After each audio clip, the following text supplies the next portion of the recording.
Idara ya Uhamiaji Zanzibar, ambapo kimsingi inafuata taratibu na sheria za kutoa vibali kwa wageni wote wanaofanya kazi nchini. Lakini Idara ya Uhamiaji, miongoni mwa sheria zake, basi ni lazima ishirikiane na taasisi nyingine katika kuhakikisha kwamba inafuata taratibu hizo na inakuwa na ushirikiano wa taasisi nyingine za serikali.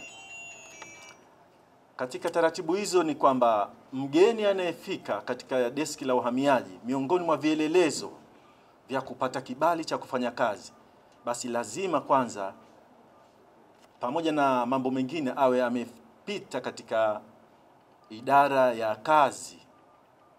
Na pale idara ya kazi, sisi tunaamini kwamba kuna wataalamu wa kujua kwamba hii kazi anastahiki kupatiwa, na ndipo wanatoa kibali baada na yeye yule mgeni kufuata taratibu zao.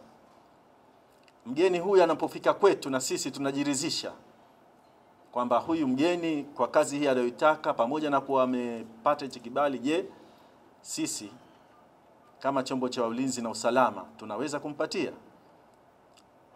Hata ukiona kwamba amepata kibali mgeni huyo, basi tayari umefanyika uchunguzi na taratibu zimefuatwa, na tumeshirikiana na taasisi nyingine.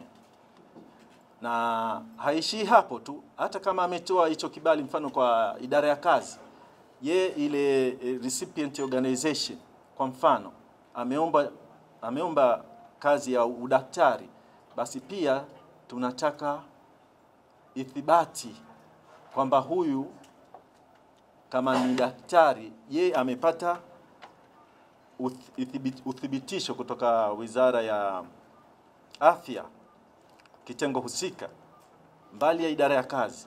Kwa hiyo utaona kwamba kuna taasisi kabla ya kutufikia sisi ambao wale professional na wanajiridhisha. Kwa hiyo sisi tunapopata pale, tunapopata hivyo vielelezo pamoja na maelezo ya muombaji ambaye tunasema ni mgeni, hapo ndipo tuna grant, na baada ya kufuata taratibu zetu za malipo na nyingine za kiusalama, ikiwemo kupata taarifa za kwao na kutoka za kiusalama. Kwa hiyo utaona kwamba idara ya uhamiaji inachukua juhudi za kutosha kuhakikisha kwamba hizo ajira zinazolalamikiwa kwamba zinatolewa katika misingi ya sheria na taratibu. Na kama unavyosema wewe, kama huyo mtu ulikutana naye, basi nashauri usaidie taifa lako kwa kufika idara ya uhamiaji na kuzitolea hizo na kutoa hizo taarifa kwa mtu ambaye unamuhisi hastahiki kufanya kazi na ambazo zinaweza kufanywa na mzalendo. Na mimi nakuhakikishia kwamba taarifa hizo zitafanywa kazi kwa haraka, na kama hastahiki basi tutarevoke, yani tutafuta hicho kibali, na hatuna ukakasi katika hicho.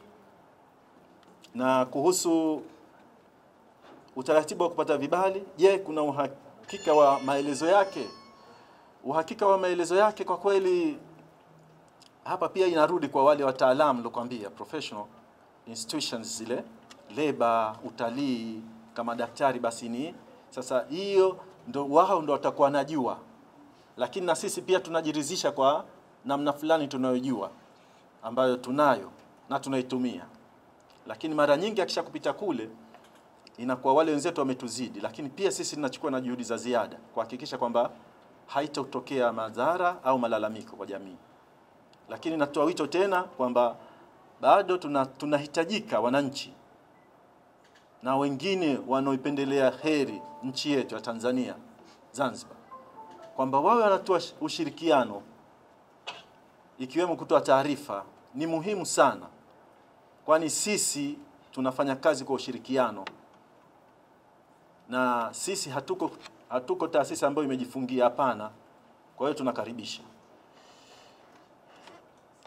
Naona nimekamilisha. Nashukuru. Bali wote mmefuta vya watu ambao wamekwenda kinyume na kosa hilo. Ndio. vipo vibali vimefutwa na wakaamriwa kuondoka nchini baada ya kuendana kinyume au kutokidhi vigezo na masharti.